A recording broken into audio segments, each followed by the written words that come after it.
Assalamualaikum warahmatullahi wabarakatuh. Selamat pagi teman-teman Rudat FM. Berjumpa kembali dengan Rudat FM di Kota Jakarta. Pagi ini hari Selasa tanggal 2 September 2025 pukul 10.45. Rudat FM berada di sekitar SCBD, Sudirman Central Business District Jakarta. Ada Bursa Efek di sebelah kiri, ada juga Polda Metro Jaya. Nah, ini kawasan jantung bisnis Indonesia, Jakarta ya salah satunya, yang berada di sekitar Jalan Jenderal Sudirman. Di belakang saya ada Gelora Bung Karno pintu 6 maksud saya teman-teman. Ada pemandangan ke arah halte Gelora Bung Karno ya, halte Transjakarta, yang sepertinya saat ini terdampak demonstrasi pada beberapa waktu lalu di pekan yang sudah berlangsung ya, hari Senin, Kamis, Jumat, Sabtu, dan Minggu teman-teman. Dan tidak hanya halte BRT Transjakarta yang terdampak, ada juga halte non BRT yang berada di pintu masuk GBK pintu 6 ini teman-teman.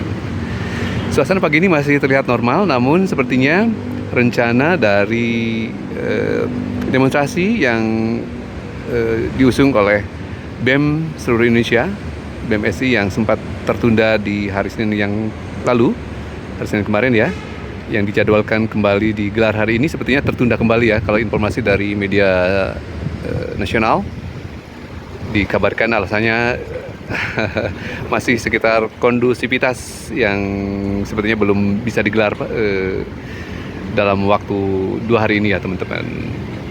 Seperti diketahui bahwa di hari Senin sepertinya ada juga bentrokan ataupun insiden yang berlangsung di Bandung, terutama di sekitar kampus Universitas Islam Bandung ya, Unisba, dan Universitas Pasundan. Barangkali ini juga menjadi pertimbangan, dan faktanya di hari ini kalau Data PM perhatikan hingga tadi lewat di sekitar pintu utama gedung DPR RI belum ada kegiatan demonstrasi. Hanya ada beberapa personil yang sedang memperbaiki keadaan fasilitas di sana dan beberapa jurnalis yang barangkali menanti waktu kedatangan. Namun sepertinya Data perhatikan batalnya BEM SI dalam menggelar demonstrasi, sepertinya ini menjadi penundaan kedua ya, yang barangkali entah kabarnya ada tuntutan-tuntutan baru ya terkait dengan demonstrasi yang sepertinya belum terpenuhi ya, kalau Data perhatikan. Jadi substansi yang disuarakan oleh massa dalam sepekan terakhir belum terjawab maksud saya oleh pemerintahan dan partai politik yang berada di DPR. Hanya beberapa elemen kecil ya yang sudah dipenuhi. Di antaranya inaktifnya beberapa politisi yang berada di Senayan, dari PAN, dari Nasdem, dan dari Golkar. Barangkali ada sekitar 5 politisi yang diinaktifkan. Entah ini apakah dipecat dari struktur DPR ataukah hanya sementara. Jadi masih relatif tanda tanya ya, belum jelas banget. Dan respon dari pemerintah juga, dari Pak Prabowo dan Kepolisian Republik Indonesia, berikut juga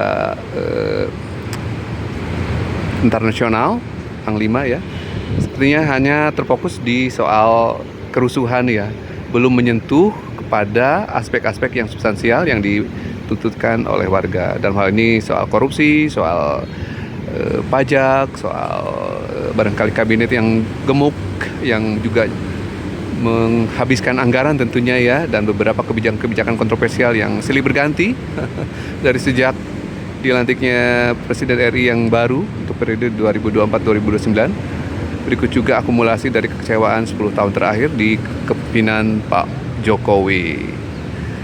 Jadi utang yang meroket adalah salah satu sebab saya rasa ya, Data perhatikan, dan juga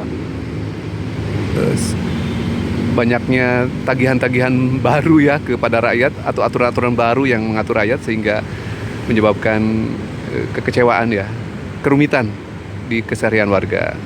Subsidi yang dicabut, kemudian juga meningkatnya kebutuhan pokok rakyat ya, dari sisi harga silih berganti antar komoditas.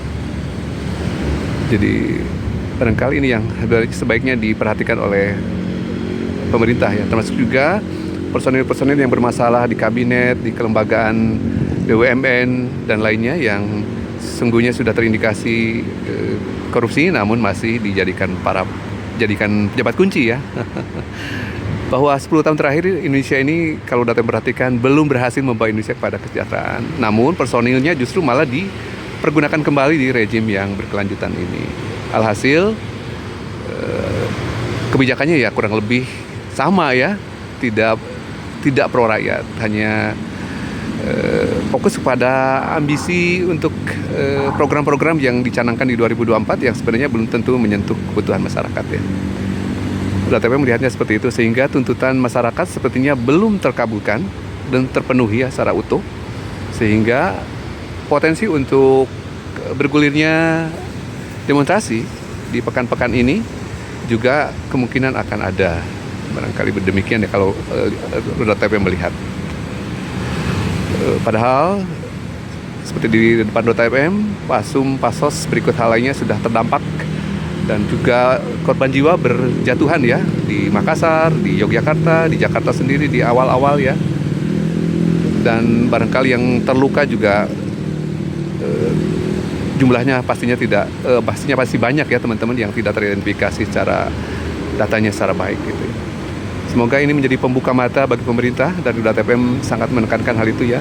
Tidak hanya menangani kerusuhan dan demonstrasinya, tapi juga substansinya semoga diperhatikan sehingga ada perubahan struktural gitu ya teman-teman. Barangkali ada yang mundur dari posisi tertentu karena ketidakmampuan dan sebagai rasa tanggung jawab akibat kerusakan-kerusakan yang ditimbulkan saat ini. Semoga ya teman-teman, DTPM sangat mengharapkan Pak Presiden Prabowo terbuka, jangan sampai konflik kepentingan di kabinet, di partai politik, justru malah rakyat yang menjadi korban. DTPM menggarisbawahi itu ya. Tidak tentu kemungkinan ini adalah pertarungan politik secara internal di pemerintahan dari faksi-faksi yang berbeda, dan rakyat yang menyuarakan aspirasi murni malah menjadi korban.